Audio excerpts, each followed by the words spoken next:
हिमाल पारीको जिल्लादेखि हामी चाहिँ कागबेनी हेल्पदेखि चाहिँ यसरी जाँदैछौँ। अब हामी टुरमा जाँदैछौँ, खै कहाँसम्म पुग्छौँ, कहाँसम्म के गर्छौँ। मसँग सँगसँगै हिँड्न जान सक्नुहुन्छ घुम्दै घुम्दै। भेटे होइन वहाँ भेटे बल्ल वहाँ बक्सीवाला पारी रहेछ। आनन्द आउने इबिसीले नसुगाउनु।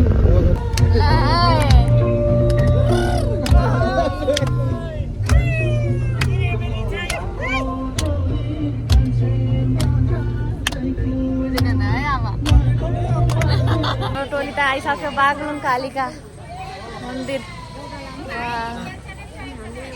चाहिन्छ समाउनामै मन्दिर सरकारी जागिर खान पाऊँ भनेर आए थिएँ।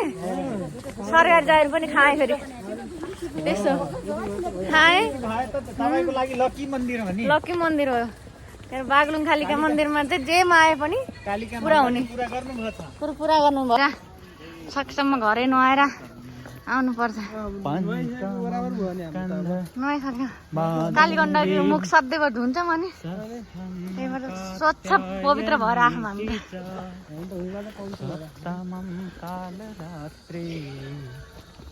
मन्त्र जप गर्दै हुनुहुन्छ। अब कालिका मन्दिरमा जाँदाखेरि चाहिँ हाम्रो अभिषेक सर एकदम धर्मात्मा मान्छे हुनुहुन्छ, भक्ति यस्तो मान्छे त